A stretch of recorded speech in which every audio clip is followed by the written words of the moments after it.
Hello बच्चों, क्या हालचाल, कैसे हो आप सब। Welcome to three steps academy. आज हम फिर से करने वाले एक नया टॉपिक और वो होगा इलेक्ट्रिक डायपोल। इलेक्ट्रिक डायपोल आपके इस फिजिक्स के लिए, इस चैप्टर के लिए बहुत ही ज्यादा इंपॉर्टेंट होने वाला है, क्योंकि इलेक्ट्रिक डायपोल या डायपोल से रिलेटेड आपको किसी भी एग्जाम में एक क्वेश्चन जरूर मिलता ही है, क्योंकि यहां से आप हर टाइप के क्वेश्चन बना सकते हो। इजी, टफ, शॉर्ट, लॉन्ग, हर टाइप के क्वेश्चन, थ्योरेटिकल, न्यूमेरिकल। अगर दो टॉपिक्स या दो कॉन्सेप्ट मिक्स करना हो तो उसका क्वेश्चन भी यहां से बन सकता है, रीजनिंग का क्वेश्चन भी बन सकता है, कॉन्सेप्चुअल क्वेश्चन भी बन सकता है। तो अलग अलग टाइप के यहां पर इससे रिलेटेड क्वेश्चन बन सकता है। तो ये बहुत ही ज्यादा इंपॉर्टेंट टॉपिक हो जाता है। तो यहां पर हमारे टॉपिक जो होंगे आज के, क्या क्या होंगे। इलेक्ट्रिक डायपोल डिस्कशन करेंगे, इलेक्ट्रिक डायपोल मोमेंट होगा, electric field due to dipole होगा, जो डायपोल्स के कारण इलेक्ट्रिक फील्ड क्या होगा वो भी हम यहां पर डिस्कशन करने वाले हैं। और फिर होगा हमारे पास टॉर्क ऑन इलेक्ट्रिक डायपोल। ये सब भी हम आज यहां पर डिस्कशन करेंगे और ये बहुत ही ज्यादा इंपॉर्टेंट होने वाला है आज का आपका लेक्चर। सबसे पहले सबसे इजी टॉपिक से हम स्टार्ट करते हैं। ये होगा हमारे पास इलेक्ट्रिक डायपोल। कि इलेक्ट्रिक डायपोल क्या होता है ये बताओ। तो इलेक्ट्रिक डायपोल यहां पर सबसे पहले आपके पास जो नाम है ना, उससे आपका आधा काम हो जाता है। क्या लिखा हुआ है यहां पे? डाईपोल। डाई का मतलब होता है हमारे पास टू, और पोल का मतलब होता है कि यहां पर इससे रिलेटेड क्या है, चार्ज। पोल का मतलब अगर हम बात करें, नॉर्थ पोल साउथ पोल वहां पर मैग्नेट्स में होते हैं। यहां पर भी जो चार्जेस है उनको भी आप क्या बोल सकते हो, पोल बोल सकते हो। कि इनके भी चार्जेस के लिए भी हमारे पास कितने, दो टाइप के चार्जेस होते हैं, एक प्लस चार्ज होता है, एक नेगेटिव चार्ज होता है, इसलिए हमने इसको क्या बोल दिया, पोल बोल दिया। तो डायपोल का मतलब दो चार्जेस होने चाहिए, इतना तो हमें पहली बात में, पहली लाइन में कंफर्म हो गया।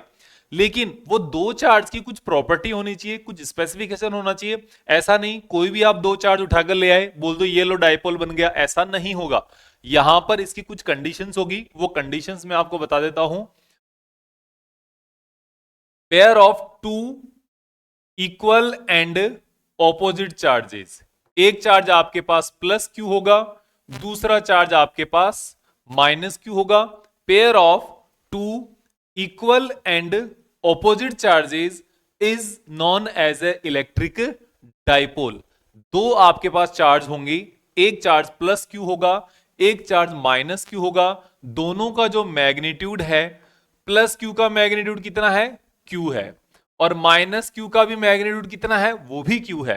तब जाकर ये दोनों क्या होंगे, डायपोल होंगे। और डायपोल में एक चीज और होती है, इनके बीच में जो दोनों चार्जेस के बीच में जो डिस्टेंस होगी, the distance is also very small. इन दोनों के बीच में स्मॉल डिस्टेंस होनी चाहिए, तभी हमारे पास ये जो डायपोल है एक पूरे अच्छे डायपोल की तरह काम करेगा। बोलेंगे कि भाई डिस्टेंस स्मॉल क्यों होनी चाहिए, क्योंकि हमारे पास जो डायपोल जो मिलता है ना, डायपोल ऐसे फिजिकली हमें जनरली नहीं मिलता है। हमें जब भी डायपोल मिलेगा वो मोलिकुलर लेवल पे मिलता है, मोलिकुलर लेवल पे मिलता है, मतलब मोलिकुल्स के अंदर डायपोल होता है। तो इसलिए हमने क्या बोल दिया कि इसको स्टडी करने के लिए, इसके इफेक्ट्स को जानने के लिए हमने बोल दिया कि pair of two equal and opposite charges separated by small distance is known as a electric dipole. ये आपको ध्यान में रखना है। Pair of two equal and opposite charges is known as a, या इज कॉल्ड इलेक्ट्रिक डायपोल। यहां पर एक चीज और जोड़ लो आप, सेपरेटेड बाय स्मॉल डिस्टेंस। जो डिस्टेंस है ना, वो दोनों के बीच की, दोनों जो चार्जेस के बीच में स्मॉल होनी चाहिए, तभी आपके पास यहां पर जो बनने वाला जो पेयर है वो क्या बनेगा, डायपोल बनेगा। ओके, अब हम यहां पर इसकी अलग अलग चीजें समझ लेते हैं। सबसे पहले क्या चीज है इस डायपोल के बारे में, देखो आपके पास यहां पर एक है प्लस क्यू चार्ज, यहां पर आपके पास दूसरा है माइनस क्यू चार्ज। अभी तक कोई दिक्कत नहीं है, बिल्कुल भी नहीं है। इस दोनों के बीच की जो डिस्टेंस है ना, इसको हमेशा हम 2a से रिप्रेजेंट करेंगे, इस बात का ध्यान रखना। किससे रिप्रेजेंट करेंगे, 2a से। 2a से क्यों करेंगे, उसका सीधा सा रीजन है कि यहां के जितनी भी जो कैलकुलेशंस होगी ना वो इसके मिड पॉइंट से होगी।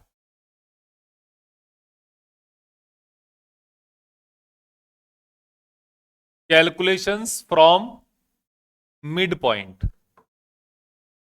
कैलकुलेशंस फ्रॉम मिड पॉइंट से होगी। इसलिए ये क्या है, आप इसको बोल सकते हो कि इसके जो बीच की डिस्टेंस है वो 2a। अब आप 2a, 2r, 2d, 2l कुछ भी रिप्रेजेंट कर सकते हो, लेकिन कितना करना है, q और माइनस q के बीच की डिस्टेंस को 2l से रिप्रेजेंट करना है, पहली बात। फिर इसके बाद क्या है, इन दोनों में, दोनों चार्जेस को पास करने वाली जो लाइन है, ये पूरी जो लाइन है जो q और प्लस q और माइनस q से पास होगी, इसको बोला जाता है एक्सिस ऑफ डाइपोल। ये बहुत इंपॉर्टेंट चीज हो गई, इसको ध्यान रखना। ओके, दूसरी बात यहां पर यह है कि इस डाइपोल परपेंडिकुलर और इस दोनों चार्जेस के बीच में जो पॉइंट होता है ना, इसको बोला जाता है centre of the dipole. Centre of dipole, इसको आप या मिड पॉइंट भी बोल सकते हो या सेंटर भी बोल सकते हो, कोई खास फर्क नहीं पड़ता है। सेंटर ऑफ डाइपोल या आप इसको इसका मिड पॉइंट भी बोल सकते हो, ये आपको ध्यान रखना है, क्योंकि ये हमारे पास डेरिवेशन में काम आएगी। आपको न्यूमेरिकल्स में गिवन होगी ये चीजें, जो डिस्टेंस होगी वो इसके सेंटर से गिवन होगी, इसलिए आपको ये चीजें बतानी थोड़ी सी जरूरी है। फिर हमारे पास यहां पर एक लाइन होगी जो इस डाइपोल के मिड पॉइंट से पास होगी और डाइपोल की एक्सिस के साथ क्या होगी, परपेंडिकुलर होगी, 90 डिग्री का एंगल बनाएगी। इसको बोला जाता है इक्वेटोरियल लाइन। अगर मैं यहां पर कोई ऐसा प्लेन लगा दूं, देखो अगर मैं यहां पर ऐसा कोई प्लेन लगा दूं इससे पास होने वाला, तो ये इक्वेटोरियल प्लेन हो जाएगा। अगर मैंने यहां पर लाइन बना दी तो इक्वेटोरियल लाइन हो जाएगी, जो इस पूरे डायपोल को बाइसेक्ट करती है, दोनों साइड में, आधा इधर हो गया आधा उधर हो गया। इतनी चीजें आपको, ये बेसिक बेसिक चीजें जो आपको ध्यान में होनी चाहिए। अब हमारे पास है एक और चीज कि अब अगर हम यहां पर एक काम ऐसा करें कि इस डिस्टेंस को, क्योंकि अब यहां पर हमारे पास जो डायपोल है ना, इस डायपोल का इफेक्ट क्या होगा, इस डायपोल का काम क्या होगा, इसको स्टडी करने के लिए क्या है, ऐसी कोई प्रॉपर्टी डिस्कस करनी है ना जो इसकी प्रॉपर्टी को बता दे। ऐसी कोई क्वांटिटी पर स्टडी करें हम जो इसकी प्रॉपर्टी को बता दे, तो उस क्वांटिटी का नाम है इलेक्ट्रिक डायपोल मोमेंट। क्या नाम है इसका, इलेक्ट्रिक डायपोल मोमेंट, या सिंपल आप इसको डायपोल मोमेंट भी कह सकते हो। इलेक्ट्रिक डायपोल मोमेंट भी बोल सकते हो और डायपोल मोमेंट भी कह सकते हो आप इसको, ये आपको ध्यान रखना है। इसको रिप्रेजेंट किया जाता है किससे, पी से। इसको आप पी से रिप्रेजेंट कर सकते हो। जनरली हम इसको स्मॉल पी से ही रिप्रेजेंट करते हैं, आप कैपिटल कर दो स्मॉल कर दो, कोई खास फर्क नहीं पड़ना है, इसको पी से रिप्रेजेंट किया जाता है। और होता क्या है, this is the product of magnitude of either charge and distance between charges. का मतलब हुआ कि इनका जो आपके पास प्लस क्यू चार्ज ले लो चाहे माइनस क्यू चार्ज ले लो, किसी एक का मैग्नीट्यूड इनटू दोनों चार्जेस के बीच की डिस्टेंस, इसको आप क्या बोलते हो, इलेक्ट्रिक डायपोल मोमेंट बोलते हो। ठीक है, इलेक्ट्रिक डायपोल मोमेंट तो आपके सामने क्या हो गया, Q इंटू 2a, या फिर आपको, और ये जो 2a है ना, इसको आपको जो a को थोड़ा ध्यान रखना है, जो डिस्टेंस है दोनों चार्जेस के बीच में, ये 2a है ना, तो इसको Q into 2a is a electric dipole moment. और ये एक क्या है, ये एक टाइप की वेक्टर क्वांटिटी है, ये एक टाइप की क्या है, वेक्टर क्वांटिटी है। तो इसका मतलब इसकी कोई डायरेक्शन भी होगी, तो इसकी डायरेक्शन होती है फ्रॉम नेगेटिव टू पॉजिटिव। इसकी डायरेक्शन, इलेक्ट्रिक डायपोल मोमेंट की जो डायरेक्शन है ना, वो क्या है, फ्रॉम नेगेटिव टू पॉजिटिव। हमेशा कान खोलकर सुन लेना इस बात को, और इसको अपने दिमाग के अंदर पहले से ही घुसा लेना। रीजन क्या है? क्योंकि आप जब केमिस्ट्री में स्टडी करोगे, केमिस्ट्री में ये आप इसको पॉजिटिव टू नेगेटिव स्टडी करोगे, तो ये यहां पर ध्यान रखना इस बात का, ठीक है ना। हमारे लिए क्या है, इलेक्ट्रिक डायपोल मोमेंट की जो डायरेक्शन है वो हमेशा नेगेटिव टू पॉजिटिव की तरफ होती है। कहने का मतलब अगर मैं यहां पर P की डायरेक्शन लिखता हूं तो मैं यहां पे तो आपको क्या ही पता चलेगा, तो इसके यहां पे बना देता हूं, ये आपके पास क्या हो गया, प्लस क्यू चार्ज हो गया, ये आपके पास क्या हो गया, माइनस क्यू चार्ज हो गया, और यहां पर इन दोनों के बीच की डिस्टेंस कितनी हो गई, ये 2a दोनों के बीच की डिस्टेंस हो गई, ठीक है। तो P की जो डायरेक्शन है वो होगी कहां से, इधर से लेकर इस डायरेक्शन में होगी, नेगेटिव टू पॉजिटिव डायरेक्शन में होगी किसकी, P की डायरेक्शन। बहुत ही ज्यादा इंपॉर्टेंट चीज है ये, आप इसका कुछ भी नहीं भूलते, आप इसकी सिर्फ और सिर्फ क्या भूलते हो, डायरेक्शन भूलते हो। डायरेक्शन आपको याद नहीं रहती इसकी, क्यों, क्योंकि केमिस्ट्री में अलग पढ़ते हो, यहां पे अलग पढ़ते हो, अलग स्टडी करते हो। डायरेक्शन क्यों चाहिए हमें, क्योंकि ये एक वेक्टर क्वांटिटी है। वेक्टर क्वांटिटी क्या होती है, जिसकी डायरेक्शन होने का या जिसकी डायरेक्शन चेंज करने पर वहां पर उसका इफेक्ट भी चेंज हो जाए, उसको बोला जाता है वेक्टर क्वांटिटी। वेक्टर क्वांटिटी सिर्फ उनको नहीं बोलते जिनकी डायरेक्शन होती है, डायरेक्शन नहीं होती है वो सब कुछ नहीं है। होता क्या है, जिनकी डायरेक्शन होती है और डायरेक्शन होने का कुछ इफेक्ट अलग क्रिएट होता है, उसको वेक्टर बोला जाता है। हर किसी को वेक्टर नहीं बोलते, ठीक है ना। तो यहां पर इसकी डायरेक्शन अगर चेंज होगी तो इसके जो इफेक्ट्स होंगे वो भी क्या होंगे, चेंज होंगे। अब इनको ऐड करने पर वेक्टर एडिशन लॉस को फॉलो करना है, वो तो करना ही है, अगर वेक्टर है तो वेक्टर एडिशन के लॉस फॉलो होंगे ही होंगे, और वो सब आपको पता है यहां पे, ठीक है। तो देखो, तो product of magnitude of either charge and distance between charges is called electric dipole moment. और इलेक्ट्रिक डायपोल मोमेंट को किससे रिप्रेजेंट करते हैं, P से रिप्रेजेंट करते हैं। और ये क्या होती है, एक वेक्टर क्वांटिटी होती है, ये आपको याद रखना है। अब हम बात कर लेते हैं इसकी यूनिट क्या होती है, कि जो वेक्टर क्वांटिटी है ना, इसकी यूनिट क्या होती है डायपोल मोमेंट की। तो आप लिखो unit of electric dipole moment. अब जितने में मैंने ये नाम लिखा है ना, इतने में आपको यूनिट आ जानी चाहिए थी, कायदे से आपको यूनिट का पता चल जाना चाहिए था। क्या होती है, देखो, P is equals to Q into 2a। Q क्या है, चार्ज है, चार्ज की यूनिट क्या होती है, कूलम्ब होती है। और डिस्टेंस की यूनिट क्या होती है, डिस्टेंस की यूनिट होती है मीटर। तो यही इसकी यूनिट हो गई, coulomb into meter is a unit of dipole moment. अच्छे से लिखूंगा तो C इंटू एम, ऐसे इसकी यूनिट होती है। देखो क्या होता है, बहुत बार जब आप प्री बोर्ड एग्जाम देते हो, आपके घर पे आपके जो एग्जाम कोचिंग वाली एग्जाम देते हो, है ना, स्कूल की एग्जाम देते हो, तो वहां पर कई बार ये ऐसे ही लिखा हुआ जाता है। तो इसमें आप पढ़ देते हो क्या, CM, सेंटीमीटर पढ़ देते हो, क्योंकि आपकी रिवीजन तो करना नहीं है आपको। रिवीजन जब तक आपकी बोर्ड एग्जाम या आपकी जो कंपटीशन एग्जाम हुआ एकदम पूरे सर पे नहीं आ जाती, जेई नीट हो गए, तब तक आप रिवीजन नहीं करोगे। तो इसका मतलब क्या हुआ, इसका मतलब हुआ आपके वहां पर गलती होगी। आपने वहां पर CM का मतलब सेंटीमीटर समझ लिया, नहीं, CM का मतलब ये समझना, वो CM क्या होता है, कूलम्ब इंटू मीटर होता है। लेकिन दोनों में CM भी मिल सकता है कहीं पे, क्योंकि अगर मान लो दोनों के बीच की डिस्टेंस दी हुई होगी तो वो सेंटीमीटर में हो सकती है। अगर उन्होंने डायपोल मोमेंट की वैल्यू दी हुई है अगर, तो वो कूलम्ब इंटू मीटर में होता है। तो इस तरीके से लिखा करो हमेशा, जिससे कि आपको भी कोई डाउट ना हो, आपके टीचर को भी कोई डाउट ना हो। तो ये क्या हो गया, unit of electric dipole moment P equals to Q into 2a। Q क्या है, कूलम्ब है, कूलम्ब इसकी यूनिट है चार्ज की, 2a डिस्टेंस है जिसकी यूनिट मीटर है, तो कूलम्ब इंटू मीटर, CM इसकी ऐसा यूनिट हो गई, ये इसकी ऐसा यूनिट है, ये आपको ध्यान में रखना है, ठीक है। अब CGS यूनिट क्या होती है, कैलकुलेट करके निकालो और मुझे भी बताओ इसकी। अब हम आगे बात करते हैं क्या, electric field due to electric dipole. अभी तक आपने ये देखा है कि इलेक्ट्रिक जो डायपोल होता है ना, उसके आपने अलग अलग पॉइंट्स देखे हैं, किस टाइप के वहां पर पॉइंट्स है या किस टाइप की वहां पर उसकी एक्सिस है, इक्वेटोरियल लाइन है, कोई रैंडम पॉइंट है वहां पर, है ना।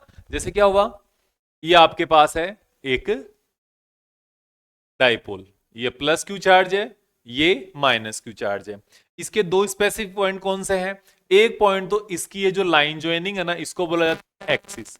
एक पॉइंट तो इस लाइन पे कहीं पर भी हो सकता है, इस लाइन पे कहीं पर भी हो सकता है। इस पॉइंट को हम बोलेंगे एक्सियल पॉइंट। क्या? एक्सियल पॉइंट बोला जाएगा।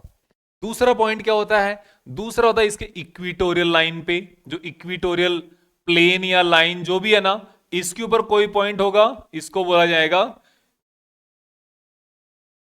इक्वेटोरियल, इक्वेटोरियल पॉइंट बोला जाएगा, और उसको एक्सियल पॉइंट। ये तो दो हो गए स्पेसिफिक पॉइंट। फिर हो गया हमारे पास इसके अलावा इधर के अगर कोई पॉइंट होगा, इनके बीच में कोई पॉइंट होगा, यहां पे कोई पॉइंट होगा, यहां पे कोई पॉइंट होगा, इनको क्या बोला जाएगा? General point. ये क्या होगा? जनरल पॉइंट होगा। तो इन सब के अंदर हम यहां पर क्या है, हर एक जगह पर अलग अलग करके इलेक्ट्रिक फील्ड की वैल्यू हम फाइंड आउट करने वाले हैं। समझ में आ गया?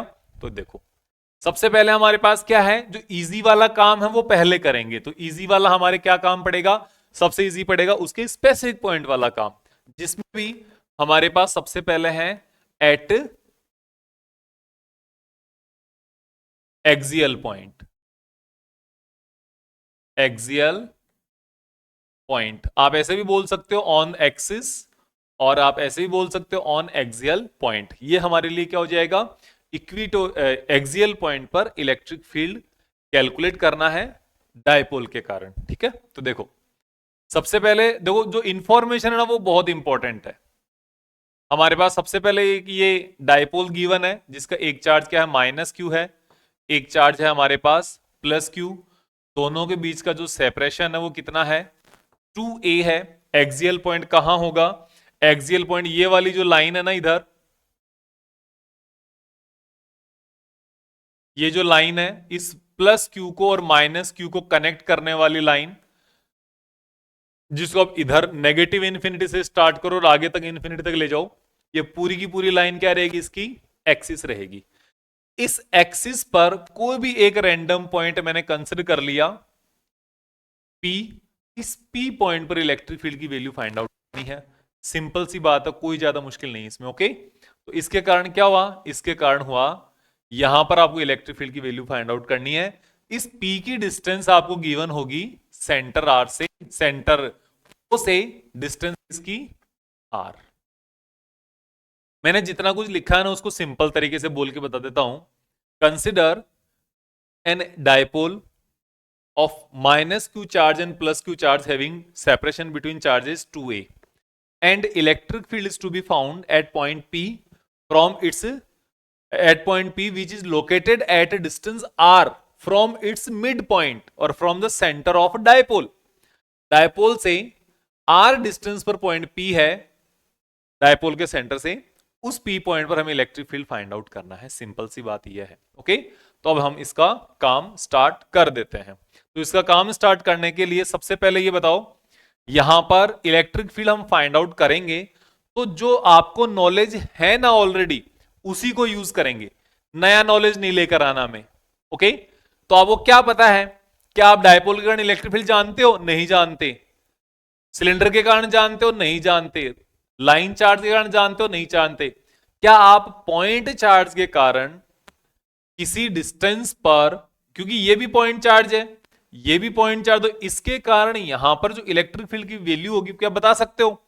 बिल्कुल बता सकते हो। तो आप बोलोगे यहां पर electric field at P due two plus Q charge. Electric field at P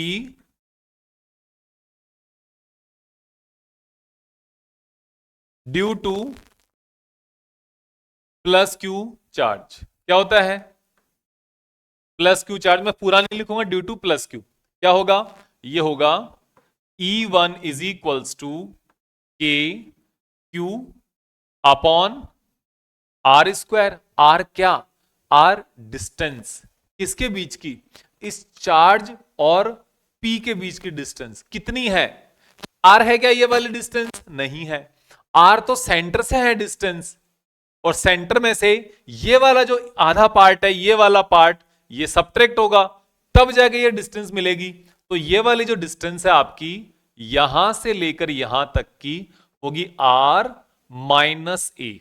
इस पूरी आर में से ये वाला ए सबट्रैक्ट होगा, तब आपको ये मिलेगी। ओके, तो आपको यहां पर नीचे डिस्टेंस की जगह क्या आएगा, आर माइनस ए का होल स्क्वायर। सिंपल बात। इसकी डायरेक्शन क्या है, प्लस चार्ज के कारण इस पॉइंट पर इलेक्ट्रिक फील्ड की डायरेक्शन क्या है, वो होगी आपके पास इधर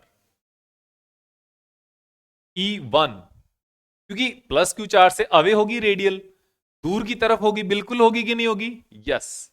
अगर नहीं पता है तो मान लो इस बात को कि पॉजिटिव चार्ज से इलेक्ट्रिक फील्ड हमेशा दूर की तरफ होता है, नेगेटिव चार्ज का इलेक्ट्रिक फील्ड हमेशा टुवर्ड्स चार्ज होता है। ओके, तो इसमें E दूर होगा।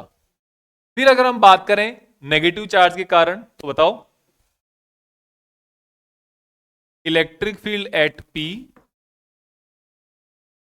ड्यू टू माइनस क्यू के कारण इलेक्ट्रिक फील्ड कितना होगा, ये आपने कंसिडर कर लिया E2 is equals to K Q upon वही डिस्टेंस का स्क्वायर।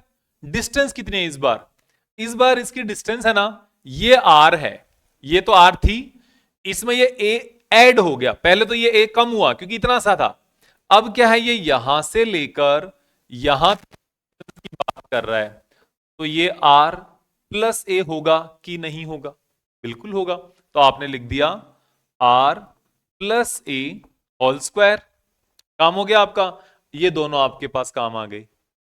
इसमें ये इक्वेशन नंबर 1 लगा दो, ये इक्वेशन नंबर 2 लगा दो, जरूरत पड़ेगी काम में ले लेंगे। लेकिन ये नेगेटिव चार्ज के कारण इलेक्ट्रिक फील्ड की डायरेक्शन किधर है, इसकी डायरेक्शन है यहां पे, नेगेटिव चार्ज के कारण इलेक्ट्रिक फील्ड की डायरेक्शन यहां पे है E2, ये रहा। एक बात बताओ, क्या इसके कारण जो कि दूर पर पॉइंट है, इसके कारण यहां पर इलेक्ट्रिक फील्ड की स्ट्रेंथ इसके कंपैरिजन में ज्यादा होगी कि कम होगी, जो दूर वाला है यहां पर इलेक्ट्रिक इफेक्ट ज्यादा होगा कि कम होगा, कम होगा क्योंकि वो दूर है। तो मैंने यहां पर ये वाली लाइन छोटी बनाई है, इसके कारण इलेक्ट्रिक फील्ड यहां पर स्ट्रॉन्गर होगा, ज्यादा होगा, तो मैंने ये वाली लाइन यहां पे थोड़ी बड़ी बनाई है, ध्यान रखना। फिर आपका एक कंफ्यूजन और हो सकता है शायद कि सर यहां तो नेगेटिव क्यू होना चाहिए, तो आप यहां पर नेगेटिव क्यू नहीं लिख रहे, है ना। वो इसलिए बता देता हूं कि जब भी हम वेक्टर को सोल्व करते हैं, जो कि इलेक्ट्रिक फील्ड वेक्टर क्वांटिटी है, जब भी हम वेक्टर को सोल्व करते हैं, मैं हमेशा ये अप्रोच रखता हूं कि डायरेक्शंस को तो डायग्राम के अंदर सोल्व करें, जो कि मैंने यहां पर बना रखी है, और जो न्यूमेरिकल वैल्यूज है ना, उनको हम यहां पे सोल्व करें। तो यहां पे मैंने सिर्फ न्यूमेरिकल वैल्यूज लिखी।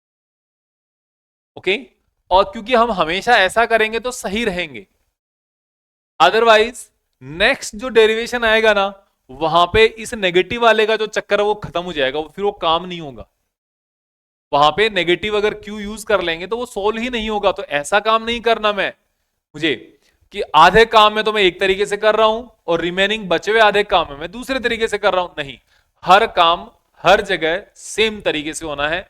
अगर फिर आंसर आए तो आपका काम सही है, आधा काम एक तरीके से किया, आधा काम एक तरीके से किया, सिर्फ आंसर लाने से मतलब है ना, वो नहीं करना हमें, ध्यान रखना। तो इस बारे में हमने यहां पर काम कर लिया, और ये काम करने पर हमें पता चल गया कि एक इलेक्ट्रिक फील्ड E1 तो दूर की तरफ है, एक इलेक्ट्रिक फील्ड E2 इसके नजदीक की तरफ है। तो यहां पर एक दूसरे के दोनों क्या हो गए, E1 और E2 एक दूसरे के ऑपोजिट हो गए। ऑपोजिट अगर हो गए तो दोनों का रिजल्टेंट क्या आएगा, एक दूसरे के सब्ट्रैक्शन के डिफरेंस के बराबर आएगा।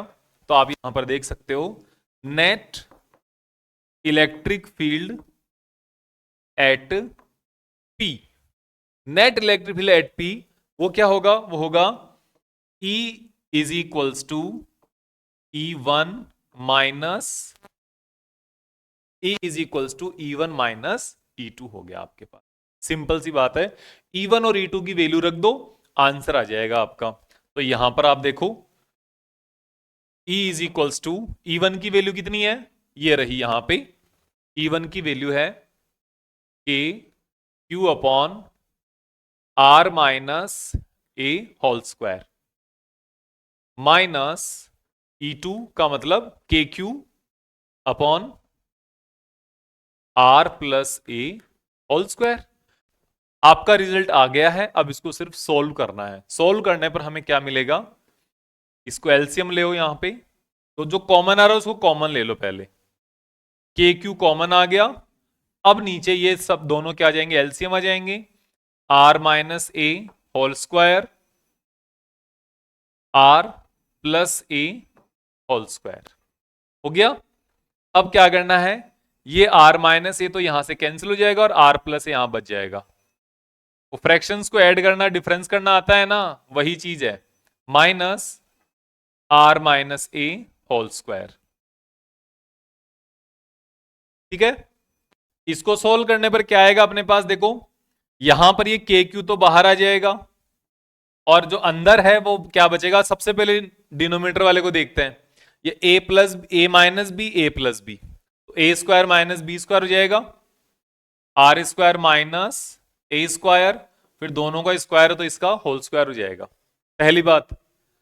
दूसरी बात क्या है, अब यहां पर ये जो ऊपर वाले हैं ना, इनको भी ओपन कर दो ब्रैकेट्स को, तो ये हो जाएगा सबसे पहले r square plus A square minus 2 a r, ये प्लस है तो यहां पे प्लस आएगा ऊपर पहले वाले का, फिर माइनस, देखना ये होगा आर स्क्वायर प्लस ए स्क्वायर माइनस 2 AR, ऐसे होगा ना, बिल्कुल।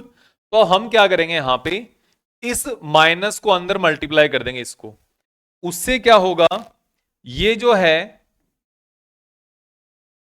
ये आर तो नेगेटिव हो जाएगा, फिर हमारे पास ये जो ए है ये भी यहां से नेगेटिव हो जाएगा, और ये जो नेगेटिव था वो यहां पे क्या हो जाएगा, पॉजिटिव हो जाएगा, क्योंकि हमने इस नेगेटिव को अंदर मल्टीप्लाई कर दिया है। सिंपल है, एक स्टेप मैंने कम कर ली है यहां पे, आपको इतना समझना है। समझ में अगर आ जाता है बहुत अच्छी बात है, नहीं आता तो फिर से आप इसको चेक कर सकते हो। ठीक है, ये आपने यहां पर इसको क्लोज कर दिया। अब देखो आर स्क्वायर और negative r square cancel out, a square negative a square cancel out, 2 AR ये वाला है 2 AR ये वाला है, तो यहां पे आगे क्या बचेगा आपके पास, आपके पास बहुत ही सिंपल आंसर बचेगा कि E is equal to a 4 AR, 2 AR plus 2 AR मिलकर 4 AR हो जाएगा। नीचे क्या है, ये है आपके पास R square minus A square to the power 2 का पूरे का होल स्क्वायर, इस तरीके से है। आपका आंसर तो आ चुका, अब हम इसको थोड़ा थोड़ा और सोल्व करते जाते हैं। तो देखो यहां पे इसको हम ऐसे लिख सकते हैं क्या, इस 4 को 2 इंटू 2 लिख सकते हैं क्या, 2 तो मैंने पहले लिख दिया, अब फिर इसको मैंने 2A यहां पे लिख दूं, 4 को 2 इंटू 2, 2 यहां पे 2 यहां पे, r upon are square minus A square का होल स्क्वायर, तो ये क्या बन गया अब, Q इंटू 2A, क्या बन गया बताओ, याद है क्या अभी, Q इंटू 2A हो जाता है आपके पास P, डायपोल मोमेंट, ये हो गया P, और इधर R upon are square minus A square का होल स्क्वायर हो गया। अब हम इसके बारे में बात करते हैं। अब देखो यहां पे 2kpr upon are square minus A square, if this r is very very greater than a, क्योंकि हमने क्या कंसिडर किया था कि this separation should be small, अगर ये जो सेपरेशन आपका जो छोटा होना चाहिए, अगर सेपरेशन के कंपैरिजन में डिस्टेंस बहुत ज्यादा बड़ी है, तो आप क्या कह सकते हो कि ए स्क्वायर क्या हो जाएगा यहां पर, नेग्लिजिबल हो जाएगा, नेग्लिजिबल हो जाएगा। और नेग्लिजिबल होने का मतलब क्या हुआ, इस एक इग्नोर कर दोगे, केवल ये लिखोगे, तो आपके पास आ जाएगा is equals to 2 k p are upon r के स्क्वायर का स्क्वायर मतलब आर की पावर 4। अब ऊपर एक आर बचा हुआ है आपके पास, तो यहां पर इसको सोल्व करके क्या लिखोगे, देखो हम फिर से लिख लेते हैं इसको, is equals to 2 k p are upon are square, R की पावर 4। अब यहां पर एक आर ऊपर है, नीचे आर की पावर 4 है, तो आपको क्या करना होगा, ये सिर्फ लिखना होगा 2 k p अपॉन आर की पावर 3। ये आपके पास यहां पर इलेक्ट्रिक फील्ड की वैल्यू आ गई, ये इसका मैग्नीट्यूड आ गया। अब हम बात करते हैं कि इस इलेक्ट्रिक फील्ड की डायरेक्शन क्या होती है यहां पे। तो डायरेक्शन के लिए हम यहां पे बात करेंगे, अब देखो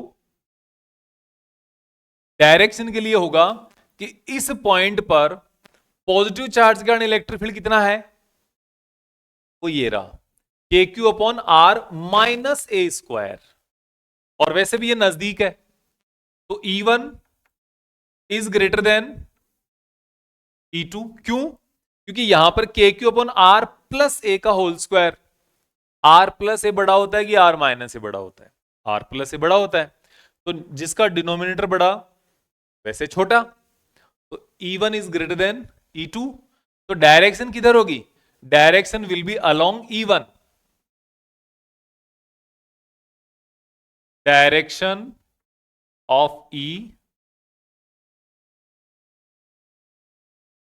will be along E1, E1 की तरफ होगी यहां पे। तो E1 की डायरेक्शन कौन सी है, E1 की डायरेक्शन है हमारे पास ये वाला, ये आपके पास E की डायरेक्शन है। और जो डायपोल मोमेंट P होता है वो भी तो वेक्टर क्वांटिटी होता है, उसकी डायरेक्शन किधर होती है, उसकी डायरेक्शन भी इधर ही होती है। अगर आप P को रिप्रेजेंट करते हो वो भी इधर ही तो होता होगा, इसकी डायरेक्शन भी तो इधर ही होगी, नेगेटिव से पॉजिटिव की तरफ। तो E की डायरेक्शन और P की डायरेक्शन दोनों क्या हो गया, सेम हो गया। इसका मतलब इन दोनों के बीच को आप दोनों को वेक्टर फॉर्म में भी लिख सकते हो। और वेक्टर फॉर्म में कैसे लिखोगे, ये आपका मैग्नीट्यूड है, वेक्टर फॉर्म में यहां लिख देता हूं E इज इक्वल्स टू के पी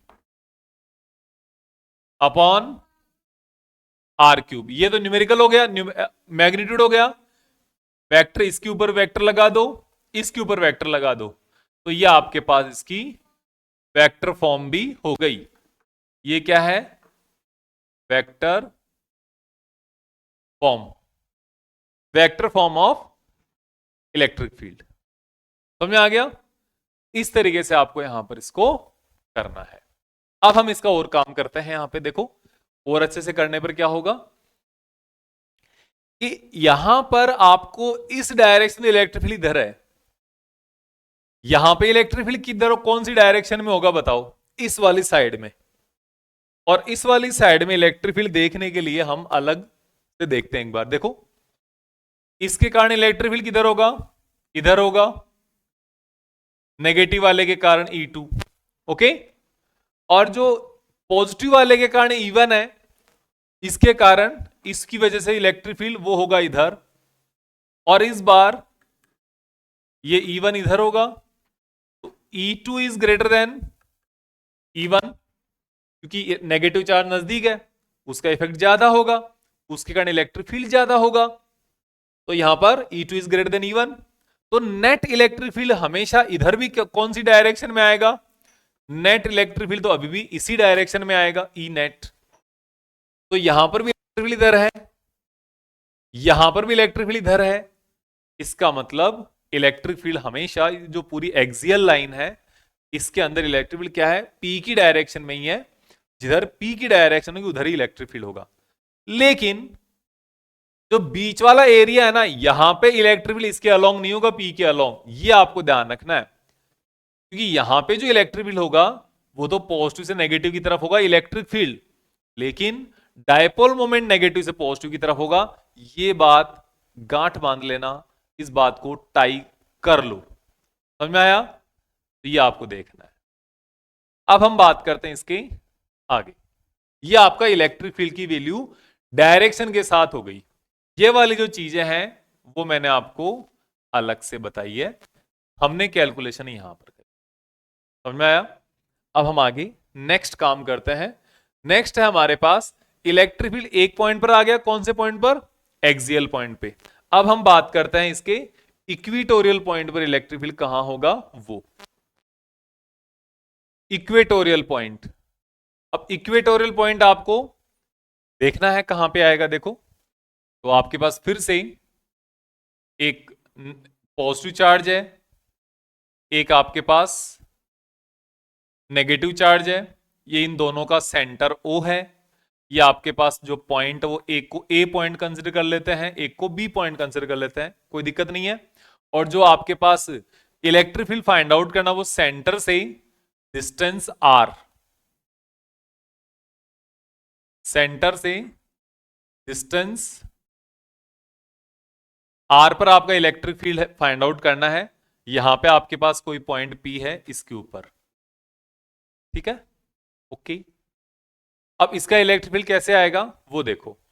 इसका इलेक्ट्रिक फील्ड फाइंड आउट करने के लिए सिंपल वही तरीका है, सेम जो हमने पहले यूज किया था, कि हमें किसी भी पॉइंट पर एक पॉइंट चार्ज के कारण इलेक्ट्रिक फाइंड आउट करने का तरीका आता है, और बाकी हम काम अपना खुद से कर सकते हैं। तो देखो, इस पॉइंट पर यहां से यहां पर इसके कारण, इस ए पॉइंट के कारण यहां पर इलेक्ट्रिक फील्ड फाइंड आउट करने का क्या होगा मेथड? ये डिस्टेंस पता होनी चाहिए आपको। ये दोनों के बीच के जो गैप है, दोनों के बीच का जो डिस्टेंस है ना चार्जेस के बीच में, ये कितना होता है? ये होता है 2a। तो ये कितना हो गया? ये हो गया a। ये r परपेंडिकुलर अपॉन बेस, तो ये हो जाएगा r square plus a square का अंडर रूट। ये इसकी डिस्टेंस हो जाएगी। समझ में आ गया? हो गया काम, बस इतना ही है, और क्या है। तो अब आप यहां से पे लिख दो electric field at P due to Q। Q के कारण इलेक्ट्रिक फील्ड क्या होगा? ये होगा E1 is equals to KQ upon R square, मतलब डिस्टेंस स्क्वायर। डिस्टेंस कहां से? सेंटर से नहीं, चार्ज से। इस चार्ज के कारण फाइंड आउट करो, तो इससे यहां तक कि कितना डिस्टेंस है उसका स्क्वायर। तो ये हो जाएगा R square plus A square के अंडर रूट का स्क्वायर, तो अंडर रूट हट जाएगा। सिंपल सी बात, ओके। तो आपके सामने ये आ गया electric field, R square plus A square. अब आगे काम करते हैं हम, सिंपल सा है। और इसकी डायरेक्शन किधर की? इस E1 की पॉजिटिव चार्ज से अवे।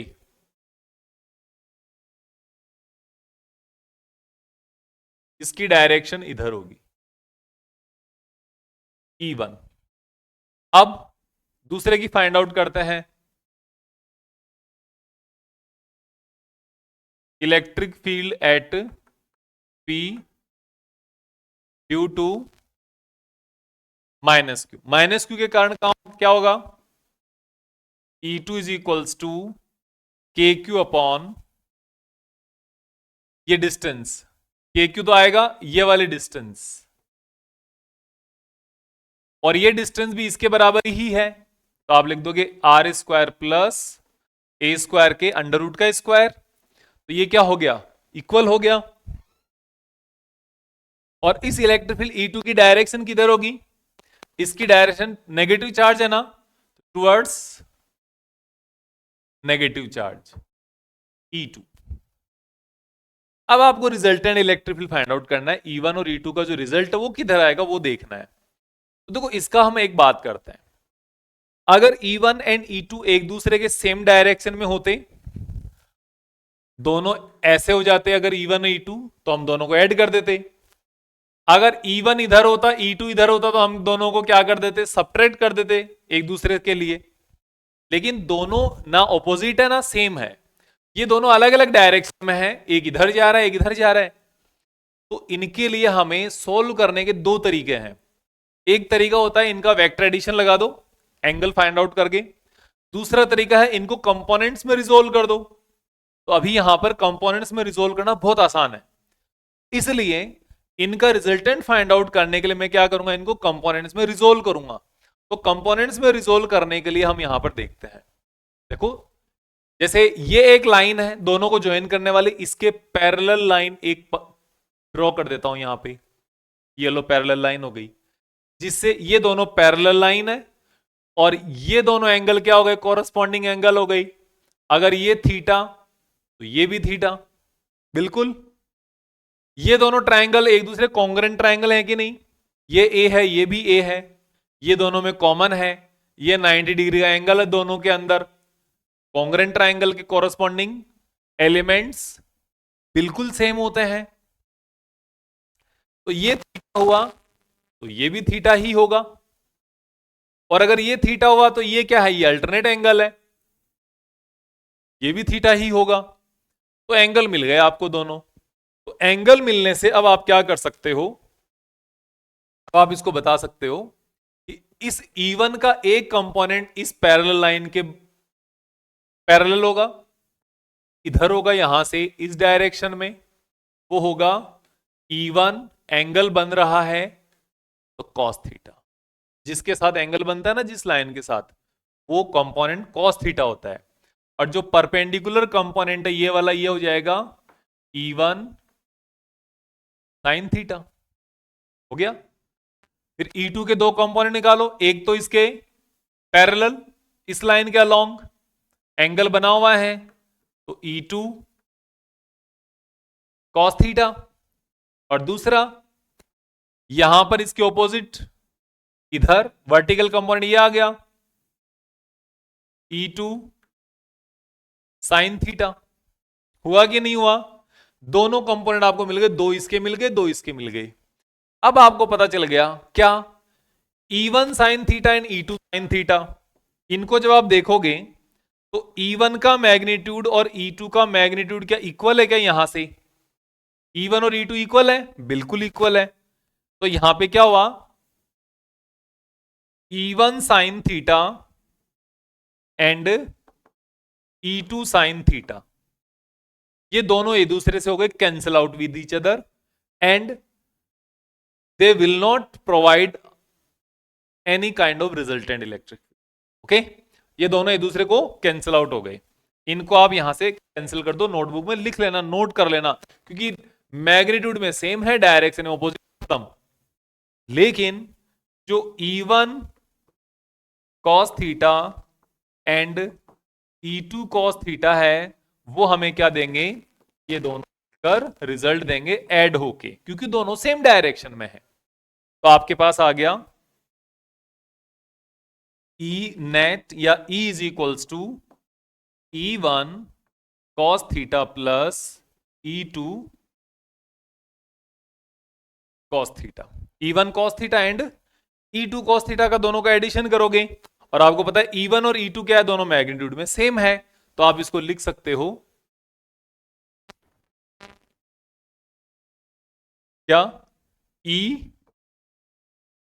नेट क्या E रहने दो, ये हो जाएगा 2 into E1 cos theta, E1 लिख दो E2 लिख दो, 2 इंटू E1 कॉस थीटा, दोनों का एडिशन करना है केवल। तो E1 की जगह E2 लिख दिया और E2 की जगह E1 लिख दिया, तो दोनों 2 इंटू E1 कॉस थीटा आ गया।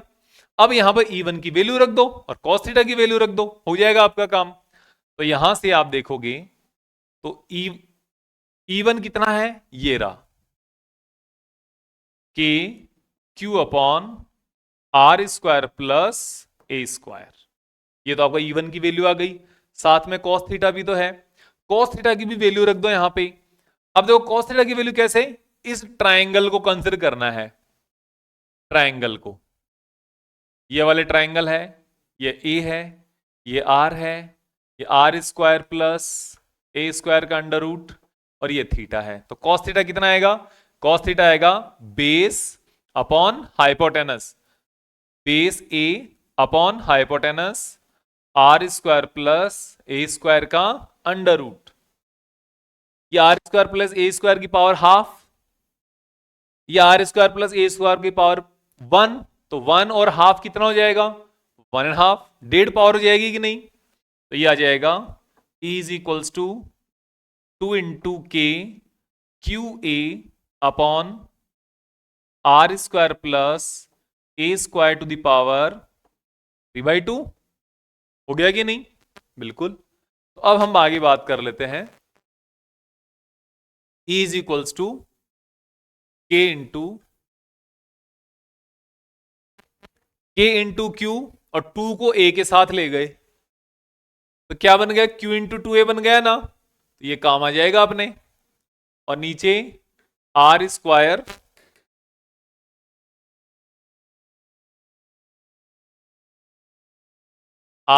Plus A square to the power 3/2 हो गया। और अब आप यहां पर देखोगे कि जो Q इंटू 2A है वो क्या बन जाएगा, वो P बन जाएगा। तो E is equals to KP upon are square plus A square to the power 3/2। Simple. जो Q इंटू 2 है वो P के बराबर, P मतलब डायपोल मोमेंट के बराबर हो गया, और ये आपका आंसर आ गया। तो अब आपके पास आ जाएगा E इज इक्वल्स टू, अब यहां पे तो ये देखो आपका आंसर तो एक बार तो हो गया, ये सोल्व तो हो गया। अब हमें एजम्पशन करना है क्या, if R is greater than A, R A से बहुत ज्यादा बड़ा है, A बहुत छोटा सा है, तो A स्क्वायर क्या हो जाएगा, नेग्लिजिबल। तो नेग्लिजिबल हो जाएगा, तो E is equals to KP upon R square की पावर 3/2, R स्क्वायर फिर उसकी पावर 3/2, तो कितना हो जाएगा, E is equals to KP upon R³। ये आपके पास इसका मैग्नीट्यूड हो गया, मैग्नीट्यूड या स्केलर फॉर्म हो गई, ठीक है। लेकिन आपके तो यहां पर इलेक्ट्रिक फील्ड तो वेक्टर क्वांटिटी होता है, क्वांटिटी है, तो इसकी डायरेक्शन बताएंगे कैसे। देखो इलेक्ट्रिक फील्ड तो इन दोनों के एडिशन से बन रहा है, तो इलेक्ट्रिक फील्ड की डायरेक्शन तो सीधा सा है कि यहां पर होगा, इलेक्ट्रिक फील्ड की डायरेक्शन तो ये होगी, हो गया। पी की डायरेक्शन किधर होती है पता है क्या, ये तो हटा देता हूं।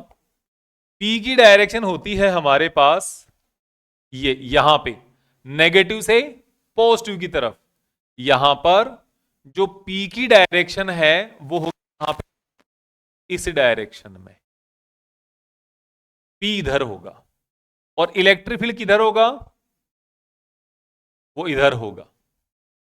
एक दूसरे के लिए ऑपोजिट हुए कि नहीं हुए ये दोनों, पी इधर ई उधर, ऑपोजिट डायरेक्शन। तो यहां पे जो हम अब इनका वेक्टर लगाएंगे ना, केपी अपॉन आर स्क्वायर, तो इसका वेक्टर लगाऊंगा, जैसे ही मैं इसके ऊपर वेक्टर लगाऊंगा ये तो सेम डायरेक्शन में होने के जैसा काम हो गया, ऑपोजिट में है तो यहां पे नेगेटिव लगाना पड़ेगा पहले, तभी ये सही होगा। इस तरीके से आपके पास इलेक्ट्रिक फील्ड की जो डायरेक्शन है वो क्या आ गई,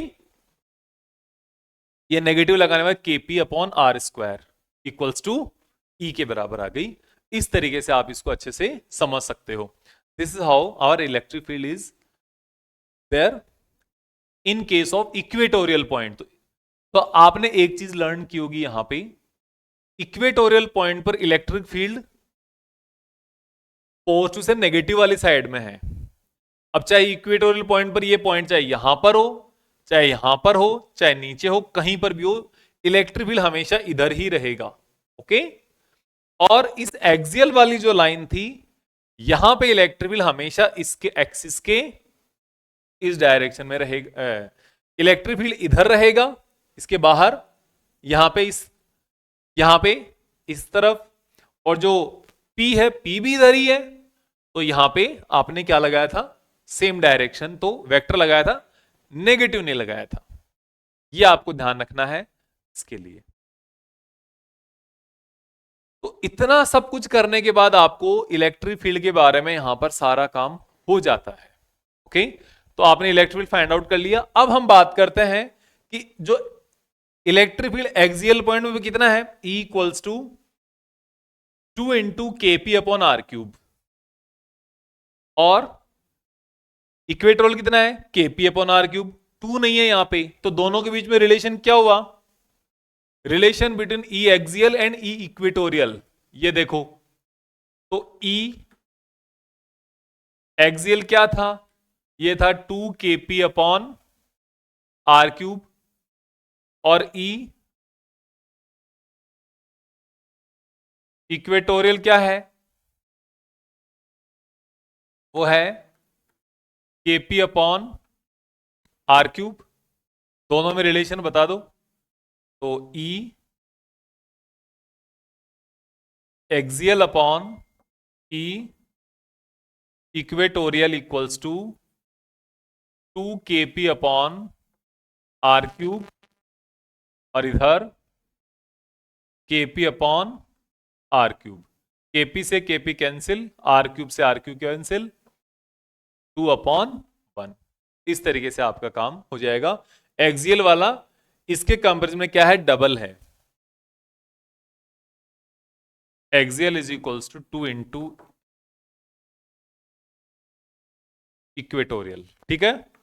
इक्वेटोरियल से डबल है कौन, एक्सियल वाला। ये आपको ध्यान रखना है इलेक्ट्रिक फील्ड के बारे में। अब हम बात कर लेते हैं इसका एक और पॉइंट है, जो क्या होगा, जनरल पॉइंट होगा इसका, कि जनरल पॉइंट पर इलेक्ट्रिक फील्ड की वैल्यू क्या होती है। सिंपल सी बात इतनी ही है और कुछ भी नहीं है। देखो हम देखते हैं क्या है कि हमारे पास electric field due to electric dipole at general point कैसे होगा, वो हमें देखना है। तो इसके लिए देखो, अभी तक हमने जो डिस्कशन किया था उसके अंदर हमने एक्सियल पॉइंट अच्छे से कर लिया, और इक्वेटोरियल पॉइंट जो आपका उसको बाइसेक्ट करता है उसकी एक्सिस को, तो उसको भी हमने अच्छे से फाइंड आउट कर लिया था। दोनों के बीच में रिलेशन भी हो गया। अभी सपोज आपके पास एक ये चार्ज है और एक इसका ये चार्ज है, तो दोनों मिलकर एक डायपोल बनाएंगे। ये नेगेटिव क्यू चार्ज कंसिडर कर लिया हमने, और ये हमने यहां पर पॉजिटिव क्यू चार्ज कंसिडर कर लिया। और इसका मिड पॉइंट क्या हो गया, ये इसका कोई मिड पॉइंट हो गया, ओ कंसिडर कर सकते हो इसको। और अब यहां पर इस मिड पॉइंट ओ से किसी एक कोई डिस्टेंस है आर। ये जो डिस्टेंस है आपकी आर भी हो सकती है, ये एक्स भी हो सकती है। जो डिस्टेंस आपको गिवन हो वो यूज करनी है। हम इसको हमेशा आर यूज कर रहे हैं तो आर बता देता हूं मैं, ठीक है। फिर हमारे पास क्या हो गया, आर डिस्टेंस है, और साथ ही साथ यहां पर इस डायपोल से ये थीटा एंगल बना रहा है। इतना आपको चीजें गिवन होगी। अब मैं आपको कुछ चीजें बताऊंगा यहां पे। क्या पहली चीज ये है कि ये जो डायपोल यहां पर जो थीटा एंगल बनेगा, वो इसकी डायपोल मोमेंट की जो डायरेक्शन होती है ना, पी, जो कि नेगेटिव से पॉजिटिव की तरफ होती है, इस पी के साथ बनने वाला एंगल कितना है, थीटा है। कभी आप ये कंसिडर करने लग जाओ कि भाई हमारे पास क्या हो गया, ये नेगेटिव क्यू चार्ज है, ये पॉजिटिव क्यू चार्ज है, और यहां पर आपके पास पॉइंट है, तो आप ये वाला एंगल कंसिडर कर लो। ये वाला नहीं करना है। दूसरा एक ये तरीका भी हो सकता है कि आपको चार्जेस ऐसे दे दिए हो, प्लस क्यू माइनस क्यू, तो फिर आप ये वाला एंगल कंसिडर करने लग जाओ। वो नहीं करना है, क्योंकि यहां पर जब आप देखोगे तो P तो ये इस डायरेक्शन में है, इस P के साथ जो कि इधर है, इस P के साथ और इस R के साथ कितना एंगल है, ये वाला एंगल कंसिडर करना है। ये वाला नहीं करना है जब आपके पास नेगेटिव क्यू चार्ज उधर दिया हो। और जब अगर P की डायरेक्शन ये है, तो P की डायरेक्शन के साथ कितना एंगल थीटा बन रहा है, वो सबसे ज्यादा इंपॉर्टेंट और सबसे ज्यादा जरूरी वही है। तो याद रखना इस बात को। तो at a general point we had considered, हमें अब यहां पर देखना है। अब देखो यहां पर हमारे पास एक तो तरीका ये होता है कि हम इसकी पूरी जो एक थ्योरेटिकल मैथमेटिकल डीप कैलकुलेशंस करके सारा कुछ यहां पर हम करें। एक हमारे पास दूसरा तरीका है कि जो हम अभी तक कर चुके हैं हम उसी को एक बार यूज कर लें। हम क्या कर चुके हैं, हम यहां पर एक्सिस के कारण जो एक्सियल पॉइंट पे जो इलेक्ट्रिक फील्ड होता है वो फाइंड आउट कर चुके हैं, और हम एक बार यहां पर जो इक्वेटोरियल पॉइंट जो होता है या जो परपेंडिकुलर बाइसेक्टर जो होता है उसके ऊपर भी हम यहां पर इलेक्ट्रिक फील्ड फाइंड आउट कर चुके हैं। तो हम उसी की हेल्प ले लेते हैं। समझ में आ गया ना, उसकी हेल्प लेकर देखो कैसे कर पाएंगे। आप यहां पर देखो, ये जो हमारे पास एक डायपोल दिया हुआ है, ये डायपोल क्या है, ये इधर से इस डायरेक्शन में एक डायपोल मोमेंट है। यहां से अगर आप इधर से देखोगे, इधर से लेकर इस डायरेक्शन में, यहां से ये आपके पास एक डायपोल मोमेंट मिलेगा आपको। ये डायपोल मोमेंट है यहां पर P, और इसके कारण, इस डायपोल मोमेंट के कारण जो आपके पास इलेक्ट्रिक फील्ड आ रहा था एक्सियल पॉइंट पे, वो कितना था? वो था 2 kp/r³। और जो इसके परपेंडिकुलर लाइन पे था वो कितना था? वो था kp/r³। ऐसा था ना? कोई दिक्कत नहीं है। चलो हम उसी को यूज करते हैं। ये यहां पर डायपोल मोमेंट कितना है इसका? इसके लिए यहां पर दोनों के लिए डायपोल मोमेंट जो है ना वो कितना है? p है। बस इतना समझ लो। अब हम यहां पर थोड़ा चेंज कर लेते हैं। कैसे? कि जैसे मान लो आपके पास जो डायपोल मोमेंट है यहां पे, इस डायपोल मोमेंट को यहां से हम हटा देते हैं और यहां पे ये जो डायपोल मोमेंट है, इस डायपोल मोमेंट का हम क्या कर लेते हैं? दो इसके कंपोनेंट्स फाइंड आउट कर लेते हैं। पहला कंपोनेंट होगा इस डायपोल मोमेंट का इस डायरेक्शन में, जो डिस्टेंस गिवन है ना, इस डायरेक्शन में ही, इस पॉइंट की डायरेक्शन में ही हम एक डायपोल मोमेंट क्रिएट कर लेते हैं, कंपोनेंट फाइंड आउट कर लेते हैं इसका। और ये वाला कंपोनेंट कितना होगा? जब भी हम किसी वेक्टर का एंगल के साथ हम अगर कंपोनेंट फाइंड आउट करते तो ये क्या होता है? एंगल वाला ये होता है, जिसके साथ एंगल बना होता है वो होता है कॉस थीटा का कंपोनेंट। तो यहां पर ये जो डायपोल मोमेंट है जिसका वैल्यू p है, इस p का इस डायरेक्शन में जो थीटा के साथ जो एंगल बना हुआ है, इस डायरेक्शन में अगर आप कंपोनेंट फाइंड आउट करोगे तो कितना आएगा? ये आएगा p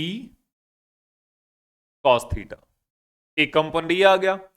दूसरा कंपोनेंट हम फाइंड आउट कर लेंगे यहां से, इस डायरेक्शन में जो इसके परपेंडिकुलर कंपोनेंट होगा, और जो परपेंडिकुलर कंपोनेंट होगा वो क्या होगा? वो p sin थीटा। तो इससे क्या होगा? हमें जो इलेक्ट्रिक फील्ड फाइंड आउट करना इजी हो जाएगा। अब आप देखो हमारे पास क्या है। ये हमारे पास एक इलेक्ट्रिक डायपोल ओरिजिनल, जिससे हमें इलेक्ट्रिक फील्ड फाइंड आउट करना है। लेकिन हम थोड़ा इजी होने के लिए हमने इस वाले इलेक्ट्रिक डायपोल को दो कंपोनेंट्स में डिवाइड कर दिया। जिन दो कंपोनेंट्स को हमारे पास, एक तो ये कंपोनेंट आ गया p cos थीटा, एक ये कंपोनेंट आ गया p sin थीटा। और हमें इलेक्ट्रिक फील्ड फाइंड आउट करना है इस वाले पॉइंट पर, और ये जो पॉइंट है इसको आप p कंसिडर कर लो, कोई दिक्कत नहीं है।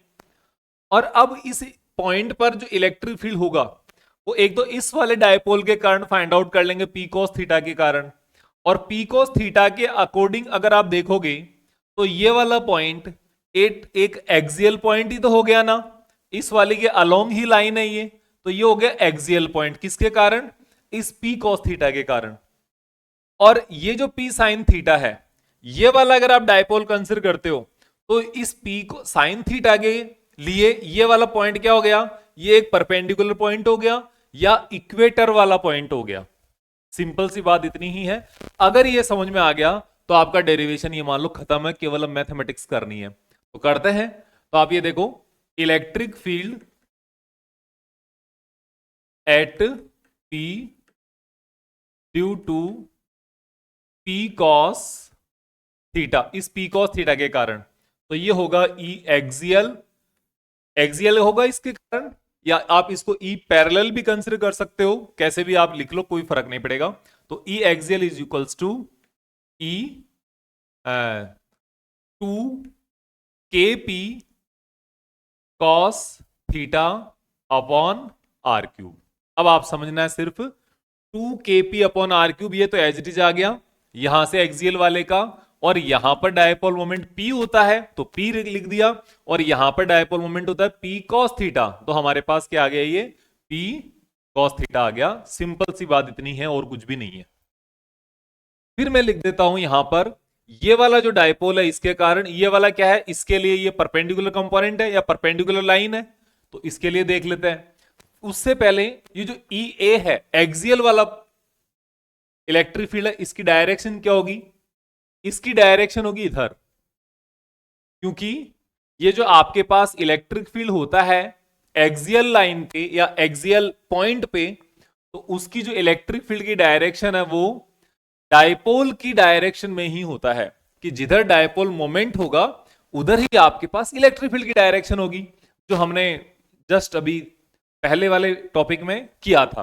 तो ये आपका इधर ही डायपोल की डायरेक्शन हो गई और सेम डायरेक्शन में आपके पास इलेक्ट्रिक फील्ड हो गया ई ए। चलो फिर हमारे पास हो गया electric field at P due to P sine theta. इस साइन थीटा वाले कंपोनेंट के कारण जो इलेक्ट्रिक फील्ड होगा इस पी पॉइंट पे, वो क्या होगा, उसको हम कंसिडर कर लेते हैं इक्वेटोरियल। ये इक्वेटोरियल ई क्यू लिख देते हैं इक्वेटोरियल के लिए। तो हो जाएगा हमारे पास क्या है, केपी अपॉन आर क्यूब।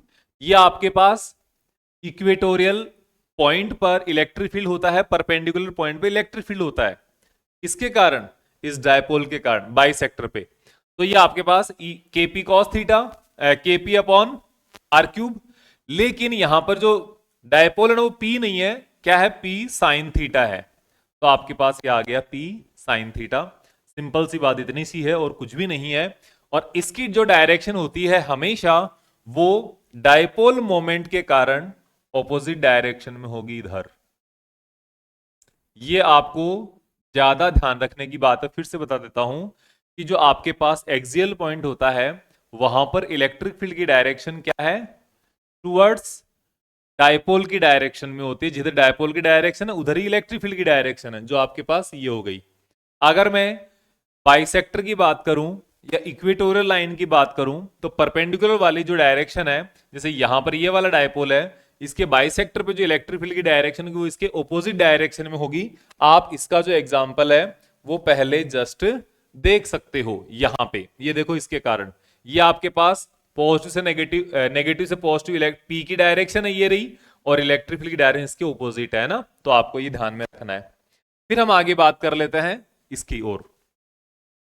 ये दोनों अलग अलग हो गए, हमें चाहिए नेट इलेक्ट्रिक फील्ड, क्योंकि ये दोनों अलग अलग डायरेक्शन में है, दोनों के बीच में एंगल भी 90 डिग्री है। तो आप यहां पर ई नेट क्या होगा, ई नेट हो जाएगा, ओवरऑल इलेक्ट्रिक फील्ड हो जाएगा अंडर रूट ई ए स्क्वायर प्लस ई इक्विटोरियल लाइन वाले का स्क्वायर।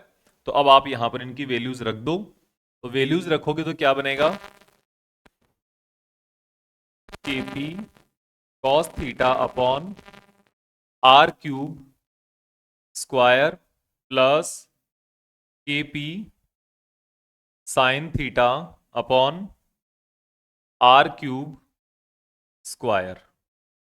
और जो केपी अपॉन आर क्यूब है ये तो बाहर कॉमन आ जाएगा इसके, तो के पी अपॉन आर क्यूब बाहर कॉमन आ गया और अंदर बचेगा, इधर ये 2 है ना, 2 का हो जाएगा 4 कॉस स्क्वायर थीटा, कॉस का कॉस स्क्वायर थीटा हो जाएगा। ये जो बाहर आया है ना ये अंडर रूट का बाहर आया है, तो स्क्वायर बाहर आने पर, अंडर रूट से बाहर आने पर स्क्वायर का कोई मतलब नहीं रहता, प्लस साइन स्क्वायर थीटा। अब आप यहां पर देख पाओगे कि जो हमारे पास कॉस स्क्वायर थीटा और साइन स्क्वायर थीटा है ना वो क्या है, कॉस स्क्वायर ये है 4 into cos square theta, 4 times है, ये आपका केवल साइन स्क्वायर थीटा है। आप इसको ऐसे लिख सकते हो क्या, 3 cos square theta plus cos square theta plus sine square theta. तो जो आपका एक कॉस स्क्वायर थीटा है ना वो आपको साइन स्क्वायर थीटा के साथ मिलकर 1 हो जाएगा। तो आप इसको फिर से लिख सकते हो, E net is equals to KP upon R cube under root 1 plus 3 cos square theta, 1 plus under root 3 cos square theta. ऐसे ये आपके पास यहां पर इसका कॉस स्क्वायर थीटा की वैल्यू हो गई। अब आपको इतना इसको समझ के काम करना है। ये आपका ई नेट हो गया। ओके, अब हम आगे बात देखते हैं, आगे काम करते हैं इसका। ये आपका नेट इलेक्ट्रिक फील्ड आ गया। अब हम इसकी डायरेक्शन की बात कर लेते हैं, इसकी डायरेक्शन किधर होगी। तो रिजल्टेंट की डायरेक्शन के लिए आपको क्या करना होगा, इधर इसकी डायरेक्शन होगी लमसम इधर कोई डायरेक्शन, और ये जो डायरेक्शन है ना इसके साथ हम इसका अल्फा एंगल बना लें, अल्फा। अल्फा ले सकते हो, फाई ले सकते हो, कुछ भी ले सकते हो, कोई फर्क नहीं पड़ता। तो डायरेक्शन ऑफ रिजल्टेंट। अब रिजल्टेंट की डायरेक्शन किसके अकॉर्डिंग आ रही है? पहले इस एक्सियल वाले के अकॉर्डिंग आ रही है। तो यहां पर टेन एल्फा अगर फाइंड आउट करोगे तो टेन एल्फा किसका आ जाएगा? परपेंडिकुलर ऑन ये एक्सियल, इक्वेटोरियल वाले का अपॉन एक्सियल वाले का। तो ई इक्वेटोरियल अपॉन ई एक्सियल, ठीक है। तो ई इक्वेटोरियल की वैल्यू कितनी है? यह है KP sine theta R cube, इसके 2 KP cos theta upon R cube. तो ई इक्विवेलेंट आ जाएगा equatorial KP sine theta upon R cube. Axial वाले का 2 KP cos theta upon R cube. ये आर क्यूब जो नीचे वाला है ये दोनों cancel out, KP and KP cancel out. आपके सामने बचेगा tan alpha is equals to 1/2, 1 upon 2 sine theta upon cos theta equals to क्या आ जाएगा? Tan theta. टेन थीटा ये आपके पास यहां से टेन एल्फा की वैल्यू यहां से आपको फाइंड आउट करनी है, सीधी सी बात है। अब एक सिंपल सा और तरीका बता देता हूं कि हमें जनरली क्या होता है, जो डायरेक्शन होती है ना वो इसके थ्रू नहीं फाइंड आउट करनी होती कि एक्सियल वाले से इसकी डायरेक्शन बताओ। हमें डायरेक्शन फाइंड आउट करनी होती है इस रियल वाले पी के कंपैरिजन में। जो आपका रियल वाला जो डायपोल मोमेंट है इसके कंपैरिजन में कितने एंगल होगा। तो इसके लिए एंगल देखो, इसके कंपैरिजन में अगर आप एंगल देखोगे तो ये इसके साथ थीटा हुआ, फिर ये जो थीटा वाली लाइन है उसके साथ अल्फा और ऐड होगा। तो यहां पर angle with respect to original dipole moment, जो ओरिजिनल डाइपोल मोमेंट है ना उसके कंपैरिजन में, उसके रेस्पेक्ट में कितना एंगल पे होगा? तो वो होगा आपके लिए थीटा प्लस अल्फा। ये वाला थीटा आपको हमेशा गिवन होता है कि 60 डिग्री हो गया, 45 डिग्री हो गया, 75 हो गया, 30 डिग्री, 15 डिग्री, जो भी आपका आए तो वहां पर आपके पास ये वाला एंगल तो वैसे काम आ जाएगा, वैसे आपको गिवन होगा। और अल्फा आप यहां से कैलकुलेट कर सकते हो इस तरीके से कि एक आप कॉस थीटा लगा देंगे, एक आप साइन थीटा लगा देंगे। कॉस थीटा वाली टर्म 2 केपी कॉस थीटा के साथ आएगी, साइन थीटा वाले में केपी कॉस थीटा के साथ आएगी और आ जाएगा। और वैसे एक और तरीका क्या है एंगल फाइंड आउट करने का, तो वैसे भी इजी है। Tan alpha equals to 1/2 tan theta आ जाएगा। तो आपके लिए और भी वहां पर आसान हो जाएगा इसको फाइंड आउट करना, कोई किसी कैलकुलेशन में नहीं जाना, केवल डायरेक्ट फाइंड आउट करना है ये। अब हम यहां पर बात कर लेते हैं कि ये जो हमने फॉर्मूला डेराइव किया है क्या ये आपके लिए हर जगह के लिए एप्लीकेबल है क्या? देख लो। एग्जाम्पल के लिए एप्लीकेबल कहां कहां होना चाहिए? Eight axial point. Axial point, axial point कहां होता है? ये देखो ये वाला एक्सियल पॉइंट, इसके पास यहां पे कोई पॉइंट होगा तो एक्सियल पॉइंट के लिए थीटा कितना? 0। एक्सियल पॉइंट के लिए थीटा कितना? 0 हो जाएगा। और थीटा 0 होने के लिए देखो यहां पर कॉस 0, तो ये हो जाएगा KP upon R cube into √1 + 3 into cos 0। और कॉस 0 की वैल्यू क्या होती है? 1 होती है। तो ये 3 + 1 4 हो जाएगा, 4 का √2 हो जाएगा। तो 2 केपी अपॉन आर क्यूब हो गया। अब मैं अगर बात करूं एट इक्वेटोरियल पॉइंट तो क्या हो जाएगा? थीटा इक्वल्स टू 90, और 90 का मतलब KP upon R cube into 1 + 3 into cos 90। और कॉस 90 की वैल्यू कितनी होती है? 0 होती है। तो ये 3 के साथ मिलकर ये तो 0 हो जाएगा, केवल 1 बचेगा। तो ये क्या बचेगा? KP upon R cube. इसका मतलब रिजल्ट तो सही है भाई, रिजल्ट तो हमारा क्या हो गया? बिल्कुल सही हो गया। इस तरीके से आप इसको यहां पर फाइंड आउट अच्छे से कर सकते हो। अब आपके लिए यहां पर क्या है, ये जो एंगल होगा कोई भी एंगल गिवन हो सकता है। यहां से ये इधर से 0 से लेकर ऊपर कितना भी जा सकता है, इधर आ सकता है, कहीं सा भी कोई एंगल हो। हाँ, यहां पे आपको सिर्फ इतना ध्यान रखना है, एंगल एंगल होना चाहिए, चाहे ऊपर गिवन हो चाहे नीचे की तरफ गिवन हो, उससे कोई खास फर्क नहीं पड़ेगा। लेकिन उसी के अकॉर्डिंग आपकी आगे की डायरेक्शन की जो कैलकुलेशंस है वो करनी होगी, और आपके पास यहां पर बहुत ही ज्यादा इजी तरीके से आप इसको इलेक्ट्रिक फील्ड को फाइंड आउट कर सकते हो। तो आज का हमारे लेक्चर में इतना ही, हम मिलते हैं अब नेक्स्ट लेक्चर के अंदर। और आप वीडियो को लाइक करें, शेयर करें और सब्सक्राइब करें चैनल को अगर आप नए हैं तो। हम मिलते हैं नेक्स्ट वीडियो में। Thank you very much.